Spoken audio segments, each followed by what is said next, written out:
सो सबसे पहले हमारे पास क्वेश्चन अराइज होता है कि what is probability theory, okay, and what is statistics. ठीक है, तो वन बाय वन जानते हैं कि प्रोबेबिलिटी थ्योरी और स्टैटिस्टिक्स में डिफरेंस क्या है। तो सबसे पहले प्रोबेबिलिटी थ्योरी की बात कर लेते हैं। तो प्रोबेबिलिटी थ्योरी बेसिकली ये प्योर मैथमेटिक्स की ब्रांच है, ओके, प्योर मैथमेटिक्स की।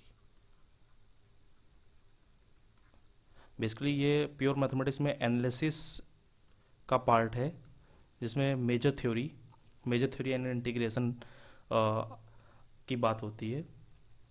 वहाँ से ये प्रोबेबिलिटी थ्योरी डेवलप्ड हुई है। वहाँ पे कुछ प्रॉपर्टीज़ या एग्जाम्स अज्यूम किए जाते हैं, उसके बेस पे ये पूरी प्रोबेबिलिटी थ्योरी डिफाइंड की गई है। ठीक है, मेजर थ्योरी, ओके।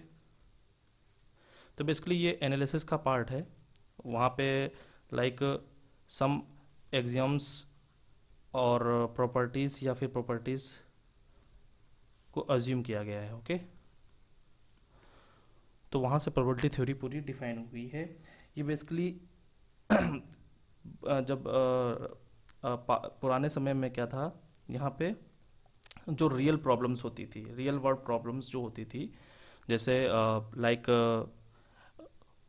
जब पिछले समय में लोग जुआ खेलते थे, ठीक है, गैम्बलिंग करते थे, तो वहाँ पर प्रोबेबिलिटी थ्योरी का आइडिया जनरेट हुआ। ठीक है, तो जैसे आइडिया क्या था कि नंबर ऑफ चांस, ठीक है, चांस की बात हुई थी वहाँ पे। तो चांस बेसिकली प्रोबेबिलिटी थ्योरी को जनरेट करने का एक आइडिया था, ठीक है, संभावना। ठीक है, तो बेसिकली यहाँ पे रियल वर्ल्ड प्रॉब्लम्स को सॉल्व करने के लिए इसको डेवलप किया गया, ओके। तो अगर हम स्टैटिस्टिक्स की बात करें, ठीक है, जैसे लाइक यहाँ पे चांस से ये जनरेट हुआ, ठीक है।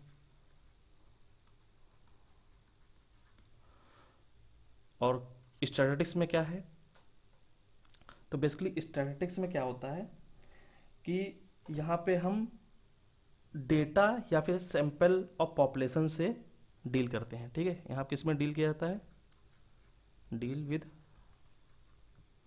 सैंपल या डेटा, ओके। यहाँ इस पे डील किया जाता है, इससे डील किया जाता है। ठीक है, कहाँ से, ये जो सैंपल होता है या डेटा होता है ये पॉपुलेशन से होता है। ठीक है, तो बेसिकली स्टैटिस्टिक्स में प्रोबेबिलिटी थ्योरी यूज़ हो जाती है। ठीक है, प्रोबेबिलिटी थ्योरी का यूज स्टैटिस्टिक्स में भरपूर होता है। यहाँ से आप सैंपल उठाएंगे, देन आपको प्रोबेबिलिटी थ्योरी उसमें यूज़ हो जाएगी। ठीक है, ओके। तो पहले क्या था, प्रोबेबिलिटी थ्योरी जनरेट हुई, देन उसके बाद स्टैटिस्टिक्स जनरेट हुई। ठीक है, ओके। तो ये था प्रोबेबिलिटी थ्योरी और स्टैटिस्टिक्स में डिफरेंस, ओके। तो एग्जांपल के लिए तो अगर स्टार्टिंग में बात करें, बहुत स्टार्टिंग में, तो क्वाइन की बात हो गई, ठीक है, फिर डाइस की बात हो गई, फिर अ, जो ताश के पत्ते होते हैं उनकी बात हो गई। ठीक है, तो इस तरह धीरे धीरे जो रियल वर्ल्ड प्रॉब्लम है वो अ, बढ़ती चली गई। ठीक है, फिर लेटर प्रॉब्लम्स आ गई। ठीक है, लेटर प्रॉब्लम्स, फिर बहुत सारी ऐसे स्टैंडर्ड प्रॉब्लम्स हैं जो प्रोबेबिलिटी थ्योरी और स्टैटिस्टिक्स के यूज़ करके सॉल्व की जाने लगी। जैसे स्टोकास्टिक प्रोसेस, ये पूरा प्रोबेबिलिटी थ्योरी और पूरा प्रोबेबिलिटी थ्योरी बेसिकली बेस्ड है। ठीक है, मार्कोव चेन, ये सब ये रियल वर्ल्ड प्रॉब्लम्स को सॉल्व करने के लिए ही होता है। ठीक है, तो नेक्स्ट, थ्रो कॉइन, ओके। अब थ्रो कॉइन अगर हम करेंगे, एक कॉइन आप टॉस करिए, ठीक है, तो वहाँ पे पॉसिबिलिटी क्या है कि या तो हेड आएगा या तो टेल आएगा। ठीक है, अब यहाँ पे पॉसिबिलिटी की बात होगी कि हेड आने की पॉसिबिलिटी और टेल आने की पॉसिबिलिटी क्या हो सकती है। तो यहाँ से प्रोबेबिलिटी थ्योरी बेसिकली जनरेट हुई है। ठीक है, अगर दो कॉइन उछालेंगे, मान लो आप throw two coin, throw two coin, तो क्या आएगा, पहले कॉइन पे क्या आ सकता है, हेड आ सकता है, फिर टेल आ सकता है, ठीक है, कॉइन 1 पे। फिर कॉइन 2 पे क्या आ सकता है, हेड आया, मान लो पहले कॉइन पे हेड आया, फिर क्या आ सकता है, हेड आ सकता है या तो टेल आ सकता है, फिर हेड आ सकता है या तो टेल आ सकता है, ठीक है, ओके। तो ये बेसिकली पॉसिबिलिटी ये है कि दोनों कॉइन पे ऐसा हो सकता है कि दोनों कॉइन पे हेड हेड आ जाए, या फिर क्या हो सकता है, हेड टेल आ जाए, या फिर टेल हेड आ जाए, पहले टेल बाद में हेड, फिर पहले वाले पे टेल दूसरे वाले पे भी टेल। ये 4 पॉसिबिलिटी हमारे पास बन रही है, ठीक है, 4 पॉसिबिलिटी बन रही है। अगर ये पूरा जो इवेंट्स हैं ये इक्वली लाइकली हैं, ठीक है, इक्वली लाइकली मतलब इनके होने की संभावना समान है। कॉइन 1 पे हेड टेल आने की संभावना और कॉइन 2 पे हेड टेल आने की संभावना अगर इक्वल है तो हम बोल देंगे ये हेड हेड आने की चांस, हेड टेल आने के चांस, टेल हेड आने के चांस और टेल टेल आने का चांस सब इक्वल होगा, ये सब इक्वल होगा, ओके, ये भी इक्वल होगा। तो बेसिकली ये जो कॉइन है ये फेयर कॉइन्स हैं, ओके, फेयर कॉइन्स, ओके।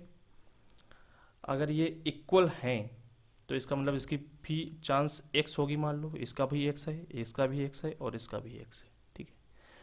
तो टोटल चांस 100% हो सकता है। टोटल चांस कितना हो सकता है, 100, ठीक है। तो बेसिकली अगर 100% टोटल चांस है तो 4x is equal to 100%, x is equal to 100/4 is equal to 25%। तो बेसिकली हेड हेड आने का चांस कितना हो जाएगा, 25%, हेड टेल आने का 25%, ओके, और टेल हेड 25% और टेल टेल 25%। ये बेसिकली चांस की बात हो रही है, ठीक है। ये बेसिक तरीका था ऐसा कैलकुलेट करने का, ओके ओके।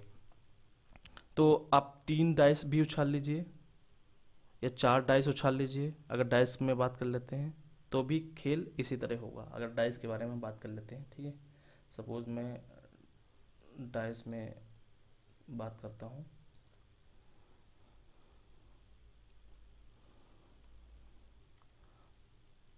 पहले मैं एक डाइस की बात कर लेता हूँ, throw A dice, okay.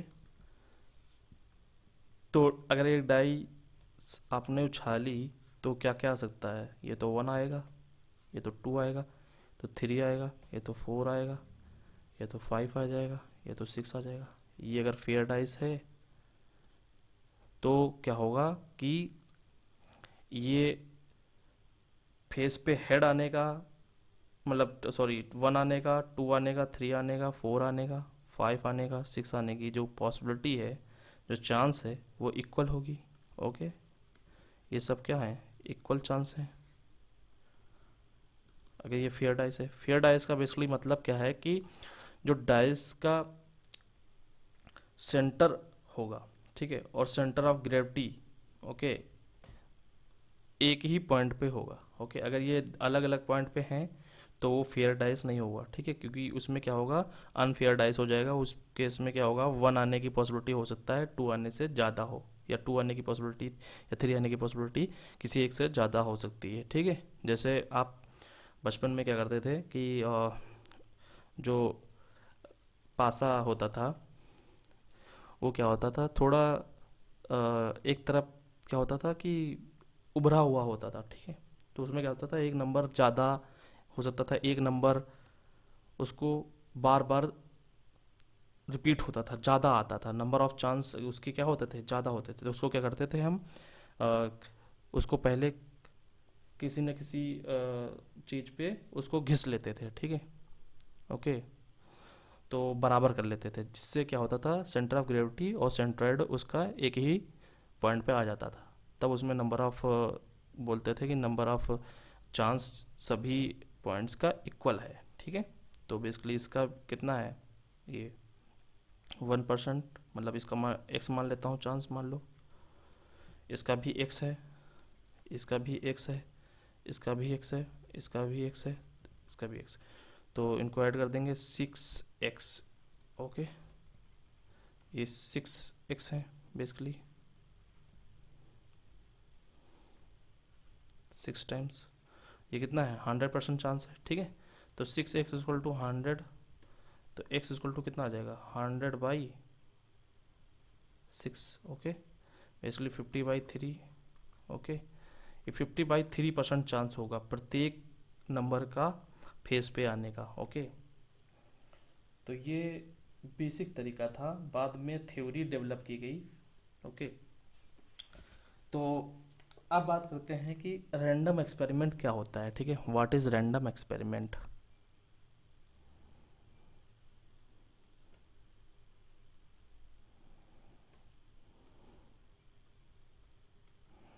What is random experiment, okay. तो रैंडम एक्सपेरिमेंट बेसिकली ये क्या है, यह 3 प्रॉपर्टी अगर कोई भी एक्सपेरिमेंट है, ठीक है, वो अगर 3 प्रॉपर्टीज जो मैं अभी लिखूंगा अगर उनको सेटिस्फाइड कर रहा है तो वो एक्सपेरिमेंट रैंडम एक्सपेरिमेंट कहलाएगा, ओके। तो एक ऐसा एक्सपेरिमेंट, मान लो कोई एक्सपेरिमेंट आपने किया, ठीक है, अगर वो 3 प्रॉपर्टीज सेटिस्फाइड कर रहा है। नंबर 1 प्रॉपर्टी क्या है कि जितने भी आउटकम्स होंगे उस एक्सपेरिमेंट का, ठीक है, वो पहले से ही हमको पता होना चाहिए, ठीक है, वो पहले से हमको पता होना चाहिए। एक तो प्रॉपर्टी ये हो गई। दूसरी प्रॉपर्टी क्या हो गई कि जो आउटकम्स हैं, ठीक है, इस एक्सपेरिमेंट के जो आउटकम्स हैं उसके पार्टिकुलर जो आउटकम है उसके बारे में हमको पहले से कुछ नहीं पता होगा, ठीक है। जैसे कि आपने एक डाइस उछाला तो आपको पहले से पता है कि उसमें से 1 से 6 नंबर आएंगे। 1 हो सकता है, 2 हो सकता है, 3 हो सकता है, मतलब कि सभी आउटकम्स हमको पहले से ही पता है, ठीक है। ये पॉइंट हो गया 1, ठीक है। ये हमको पता है 1 2 3 4 5 6, ये हमको पता है कि इनमें से ही कोई होगा। ये हो गया पॉइंट 1। पॉइंट 2 क्या कहने का मतलब है कि इसमें से कोई पार्टिकुलर जो आउटकम है हमको पहले से नहीं पता होगा कि 2 ही आएगा, ठीक है। अगर 3 आएगा, 4 आएगा, 5 आएगा, ये हमको पहले से नहीं पता होगा।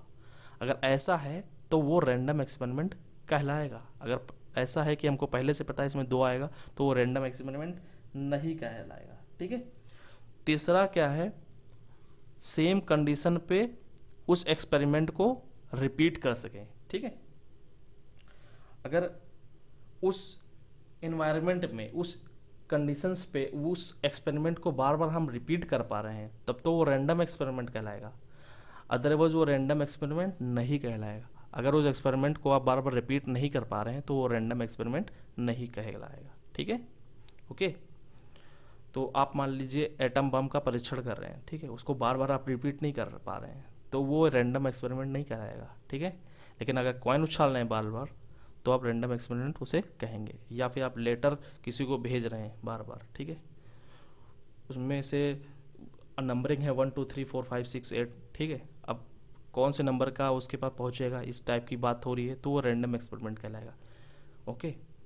अगर ऐसी बात है कि एक एक्सपेरिमेंट केवल एक ही बार पॉसिबल है, उसको रिपीट आप नहीं कर सकते, एक बार का मतलब 10 बार पॉसिबल है, फाइनाइट टाइम्स पॉसिबल है, लेकिन आप फाइनाइट प्लस समथिंग टाइम्स उसको रिपीट नहीं कर सकते तो वो रैंडम एक्सपेरिमेंट नहीं कहलाएगा, ठीक है। सेम कंडीशन में आप कितनी बार रिपीट करिए, कोई दिक्कत नहीं होनी चाहिए, ठीक है। तो बेसिकली यहाँ पे जो आउटकम्स होना चाहिए, पॉसिबल आउटकम्स, वो पहले से नोन होना चाहिए, ठीक है। तो all outcomes are known in advance, okay. ये पहले से हमको पता होना चाहिए, ठीक है। और आउटकम्स ऑफ पार्टिकुलर ट्रायल तो वो पहले से हमको पता नहीं होना चाहिए, ठीक है।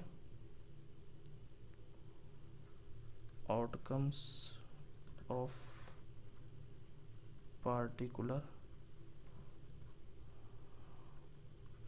Trial is not known, okay, या is not known, can not be, या फिर can not be specified, okay.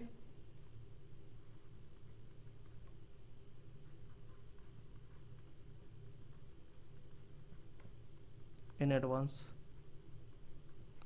Okay. और पॉइंट 3 क्या है, इस एक्सपेरिमेंट को सेम कंडीशन में आप कितनी बार भी रिपीट कर सकते हैं। Experiment can be repeated under identical conditions. Okay, तो ऐसे एक्सपेरिमेंट को बोलेंगे रैंडम एक्सपेरिमेंट। ओके, कैसा बोलेंगे, रैंडम एक्सपेरिमेंट। तो इसको डिनोट कैसे करते हैं, नोटेशन क्या है इसका, तो बेसिकली इसको स्टैंडर्ड जो मैथमेटिक्स की बुक्स हैं उसको उसमें एप्सिलॉन से रिप्रेजेंट करते हैं, ठीक है। और अदर जगह तो आप रैंडम एक्सपेरिमेंट ऐसे करके भी रिप्रेजेंट कर सकते हैं। आप बेसिक बुक्स जो मार्केट में चल रही हैं उसमें रैंडम एक्सपेरिमेंट डायरेक्ट RE लिख देते हैं, ठीक है। तो स्टैंडर्ड नोटेशन एप्सिलॉन है, ठीक है। अब नेक्स्ट डिफिनेशन आ जाती है sample space. Okay, what is sample space.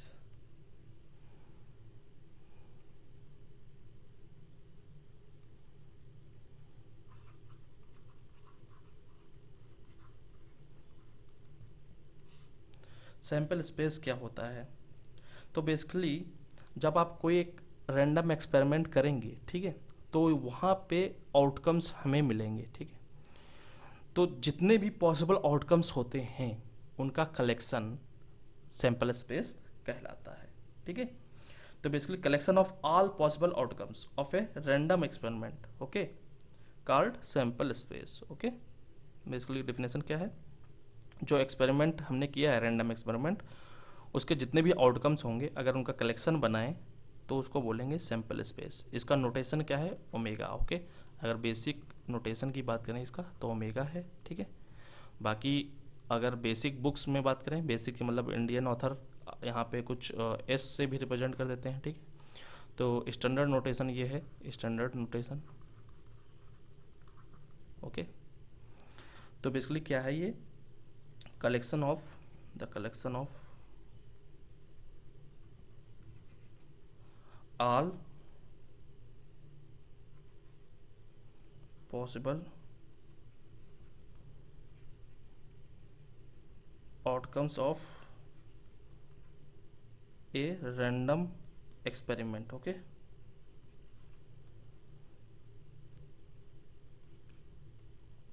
is called sample space। okay, तो ये हो गया सैंपल स्पेस। एग्जाम्पल के तौर पे अगर हम बात करें कि अगर हम 2 कॉइन उछाल लेते हैं, ठीक है, मान लो हम 2 कॉइन उछालते हैं तो अभी हमने देखा पहले कॉइन पे हेड आ सकता है या तो टेल आ सकता है। तो अगर एक कॉइन की बात करें तो सैंपल स्पेस क्या होगा, पॉसिबिलिटी क्या है, हेड या तो टेल, ठीक है।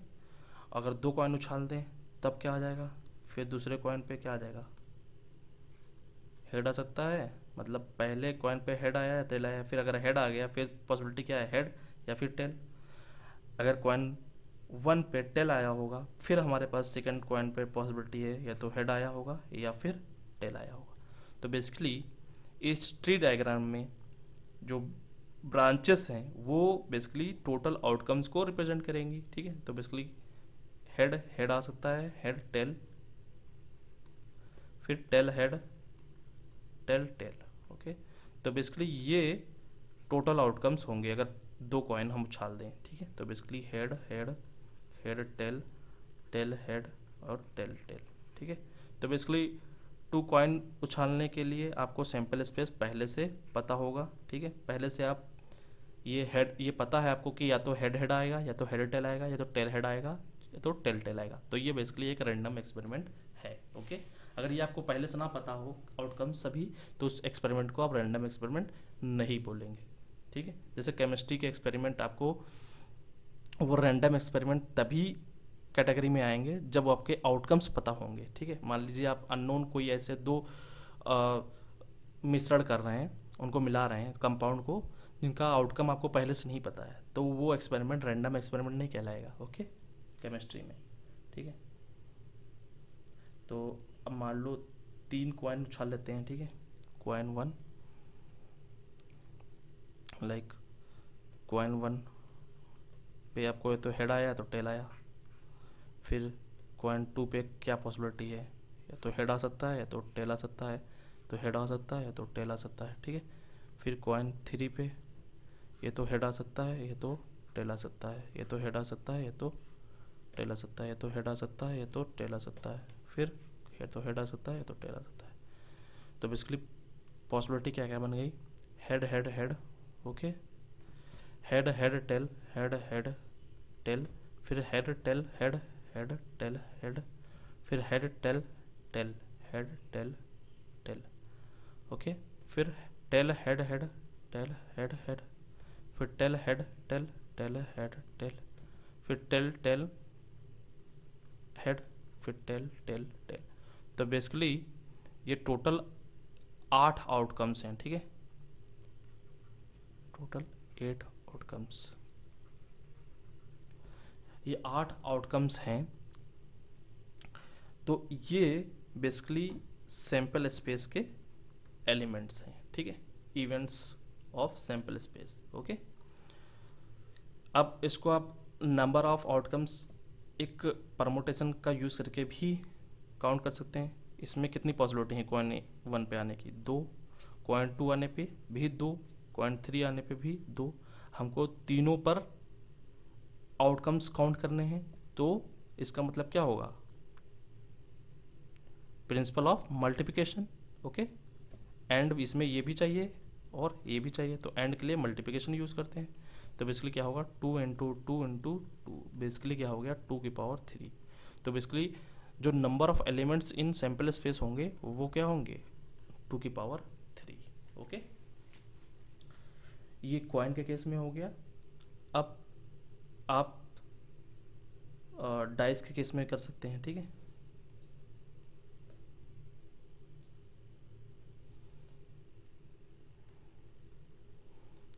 तो डाइस 1 पे बात करें तो पॉसिबिलिटी क्या है आपके पास, 1 2 3 4 5 6, ये तो डाइस 1 की बात हो गई। ठीक है, अब डाइस 2 की पॉसिबिलिटी क्या है, क्या क्या आ सकता है, अगर 1 आ गया फिर चांस है आपके पास 1 आ जाए, 2 आ जाए, 3 आ जाए, 4 आ जाए, 5 आ जाए, 6 आ जाए। ठीक है, सिमिलरली 2 आ गया फिर यही पॉसिबिलिटी है। ठीक है, मान लो 2 आ गया या 2 आ गया तो आपके पास क्या क्या पॉसिबिलिटी है, 1 आ जाए, 2 आ जाए, 3 आ जाए, 4 आ जाए, 5 आ जाए, 6 आ जाए। ठीक है, सिमिलरली 3 पे तो टोटल कितनी ब्रांचेस होंगी, टोटल ब्रांचेस कितनी आएगी, इसके पास 6 हैं एंड इसके पास भी 6 हैं, तो बेसिकली 6 का स्क्वायर, इसलिए 36 टोटल ब्रांचेस होंगी। ठीक है, तो टोटल सैंपल स्पेस में कितने एलिमेंट्स होंगे, 36। Okay, number of elements in sample space 36। तो पहला अगर पेयर देखें तो क्या कह सकता है, 1 1, ओके, फिर 1 2, फिर 1 3, फिर 1 4, फिर 1 5, फिर 1 6। ओके, तो ये तो हो गया 1 के साथ। फिर 2 के साथ 2 1, ओके, 2 1 2 2, 2 3, 2 4, 2 5, 2 6। ओके, फिर 3 के साथ 3 1 3 2 3 3 3 4 3 5 3 6। फिर 4 के साथ 4 1 4 2 4 3 4 4 4 5 4 6। ओके, फिर 5 के साथ, ओके,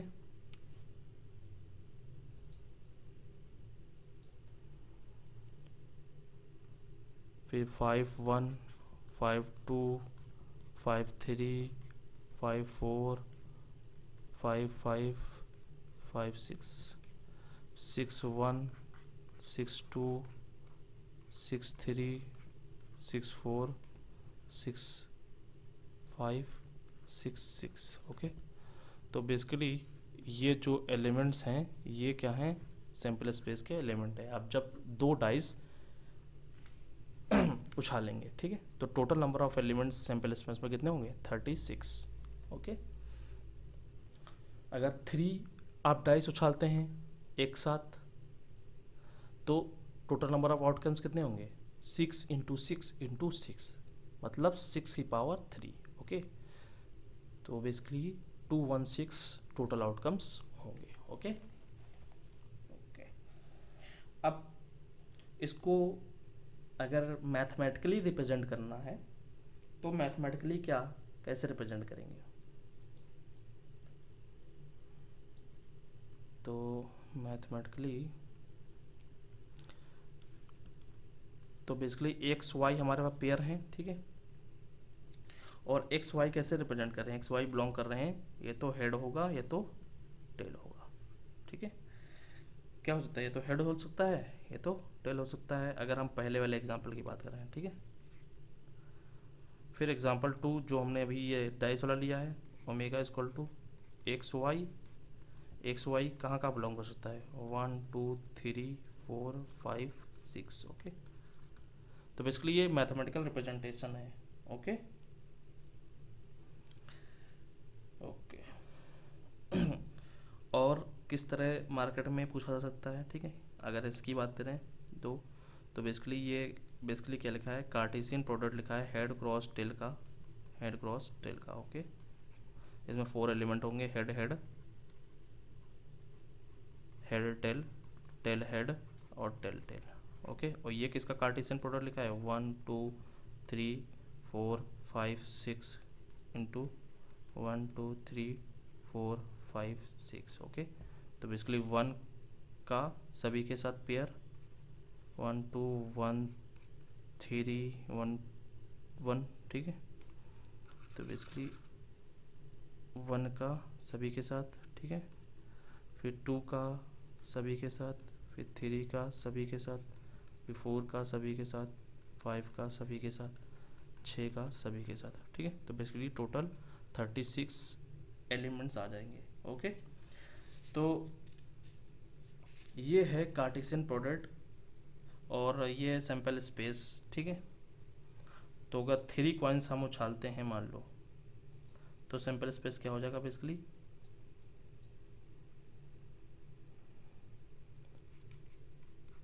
3 कॉइन, ठीक है, तो उस केस में जो पेयर आएगा वो एक्स वाई जेड के फॉर्मेट में आएगा, और एक्स वाई जेड कहाँ बिलोंग कर रहे होंगे, हेड और टेल से, ठीक है, तो ये होगा सैम्पल स्पेस 3 के केस में। ओके, और 3 आप डाइस उछाल लीजिए, ठीक है, 3 डाइस, तब सैम्पल स्पेस क्या होगा, एक्स वाई जेड।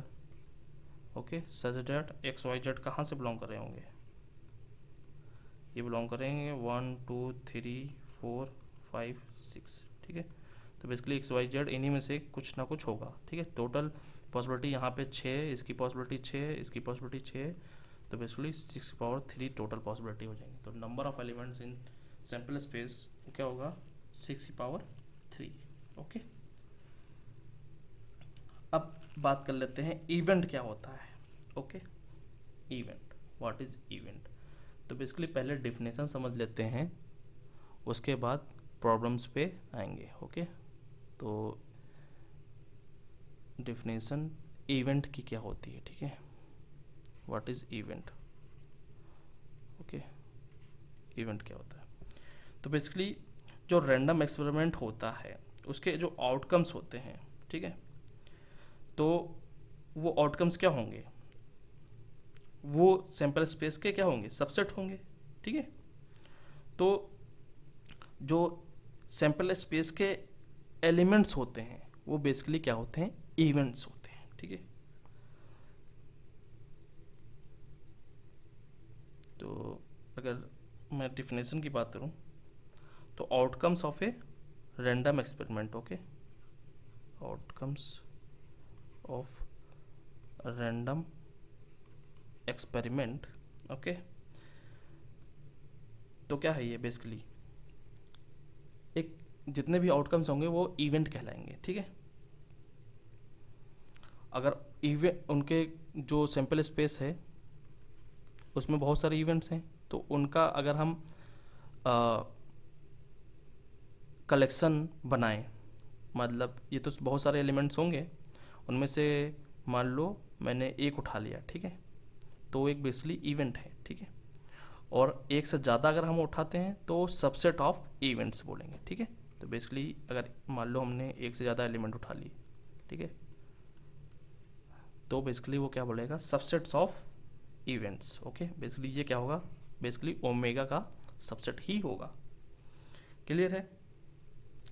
तो अगर बहुत सारे एलिमेंट्स हमने उठाए हैं, ठीक है, तो इस केस में इसको या तो ई से रिप्रेजेंट करते हैं या तो एफ से रिप्रेजेंट करते हैं, और इसका नाम मैं दे देता हूँ, बेसिकली स्टैंडर्ड नोटेशन है ये, इवेंट स्पेस। ओके,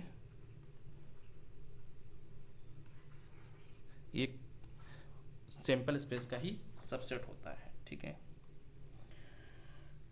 तो अगर एग्जाम्पल की बात करूँ मैं, तो अभी जो हमने देखा था हेड टेल, अगर हम ओमेगा का मैं नाम ले लूँ एग्जाम्पल के, head head head tail, tail head और टेल टेल, तो इवेंट स्पेस क्या होगा, मान लो आप एलिमेंट उठा लो हेड हेड या टेल टेल, तो बेसिकली एक इवेंट स्पेस है। ओके, और ये क्या है, इसमें से पार्टिकुलर एक मैं एलिमेंट की बात करता हूँ, ये एक इवेंट है। ओके, ये बेसिकली एक इवेंट है।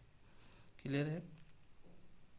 ओके, अब आ जाते हैं कि प्रोबेबिलिटी फंक्शन क्या होता है या प्रोबेबिलिटी मेजर क्या होता है। तो what is probability measure. Okay, तो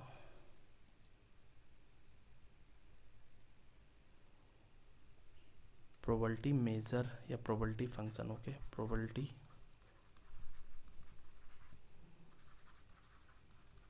मेजर या फंक्शन या मेजर, ठीक है।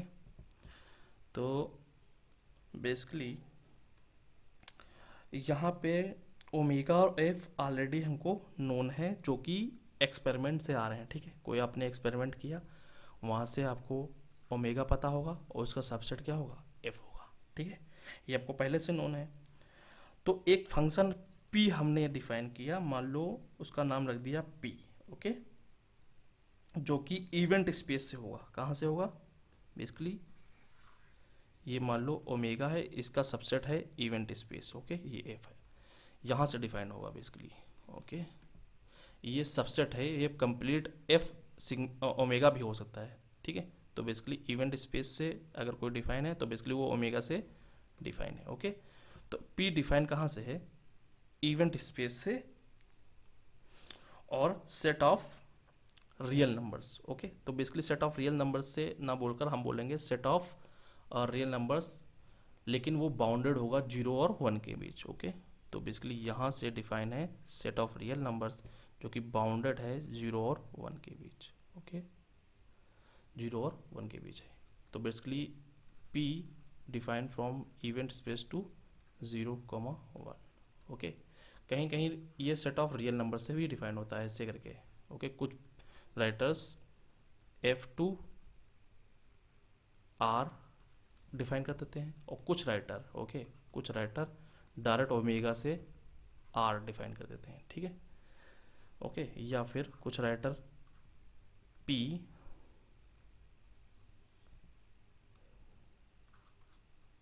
From omega to 0, 2, 1। ओके, तो ये जस्ट अलग अलग आथर बुक्स में अलग अलग नोटेशन यूज़ करते हैं, लेकिन ये 3 कंडीशंस को फॉलो करना चाहिए। जो ये फंक्शन है वो 3 कंडीशंस हैं, अगर उनको फॉलो करेगा तभी ये प्रोबेबिलिटी मेजर कहलाएगा। ओके, तो क्या 3 कंडीशंस हैं। पहली कंडीशन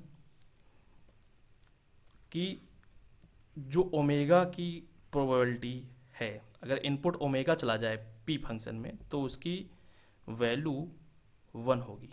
ओके, तो बेसिकली ये रियल वैल्यूड फंक्शन है। ओके,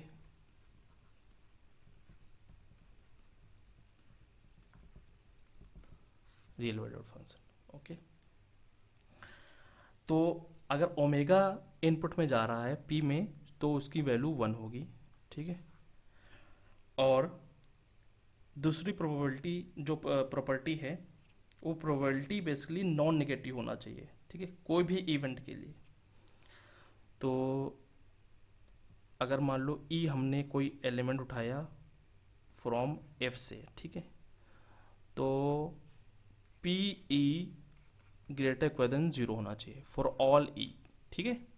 तो बेसिकली इसको बोलते हैं प्रॉपर्टी ऑफ नॉन नेगेटिविटी, मतलब किसी भी इवेंट की प्रोबेबिलिटी कभी निगेटिव नहीं हो सकती, ओके। और कंप्लीट सैंपल की अगर प्रोबेबिलिटी निकालें तो उसकी वैल्यू हमेशा 1 होगी। 1 का मतलब 100% होगी, ओके। तो 100% से ज़्यादा किसी का चांस नहीं हो सकता मैथमेटिकली, ओके। तो ये property of non negativity, non negativity, okay okay. Property number 3 क्या बोलता है कि अगर हम सीक्वेंस ले लें इवेंट्स का, ठीक है, और डिफाइन करें कि वो बेसिकली पेयर वाइज मान लो डिसजॉइंट है, ठीक है, तो उनका यूनियन समेसन में कन्वर्ट होना चाहिए, ठीक है, उनका यूनियन समेसन में कन्वर्ट होना चाहिए। तो बेसिकली अगर मान लो मैं थोड़ा जगह कमनी पड़ रही है, ठीक है,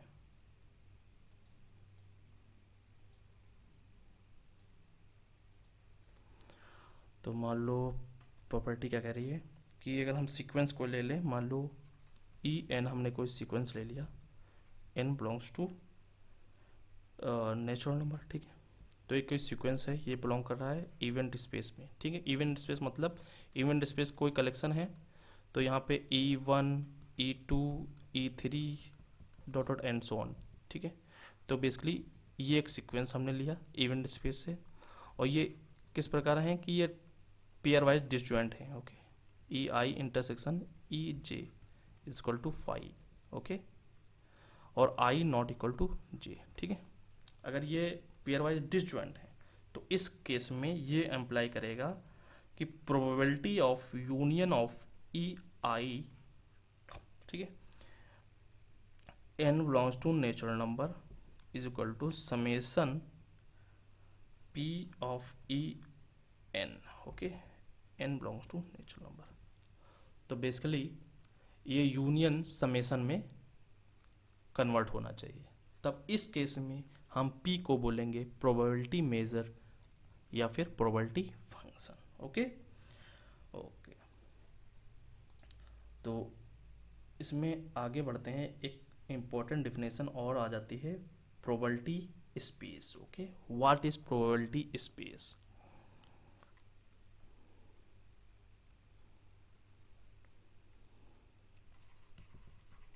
what is probability space?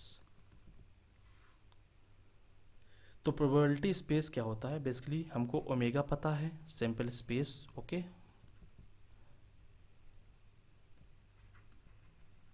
Sample space पता है, एफ पता है हमको, इवेंट स्पेस पता है,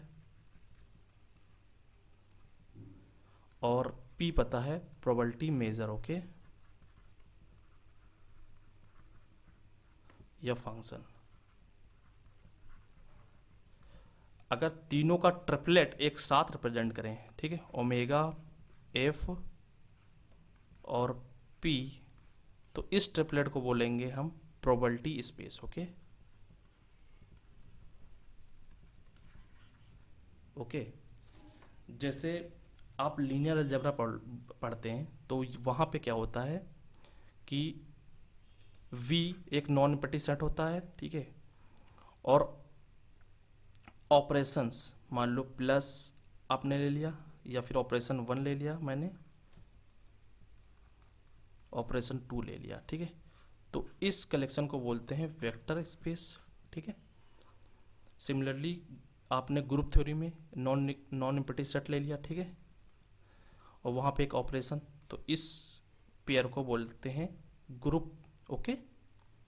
सिमिलरली फील्ड में होता है, ठीक है। उसी तरह इन तीनों के कलेक्शन को मतलब ट्रिपलेट को बोलते हैं प्रोबेबिलिटी स्पेस, ओके। ओके। तो ये बहुत ही इम्पोर्टेंट है, जो अ, आप कहीं भी यूनिवर्सिटी में या फिर किसी भी प्रोफेसर में, अगर प्रोफेसर आपसे डायरेक्ट इंट्रोड्यूस करने के लिए बोलेगा, तो ये बेसिक डिफिनेशन आपको पहले से पता ही होना चाहिए, ठीक है। ओके। तो ये तरीका है बेसिकली प्रोबेबिलिटी स्टार्ट करने का, ठीक है। प्रोबेबिलिटी की बेसिक डिफिनेशन आपको अच्छे से पता होना चाहिए, ठीक है। मार्केट में डायरेक्ट बहुत सारे ऐसे स्टूडेंट हैं जिनको ये बेसिक डिफिनेशन ही क्लियर नहीं है, ठीक है। तो बेसिक डिफिनेशन अगर आप क्लियर करते चलेंगे, तो बेसिकली अगर आप हायर स्टडी में जाते हैं, ठीक है, या फिर हायर स्टडी में ना जाके क्वेश्चन ही आपका प्रोफेसर अच्छे लेवल पे फ्रेम करेगा, तो बेसिक डिफिनेशंस आपको पहले से पता होना चाहिए। ओके।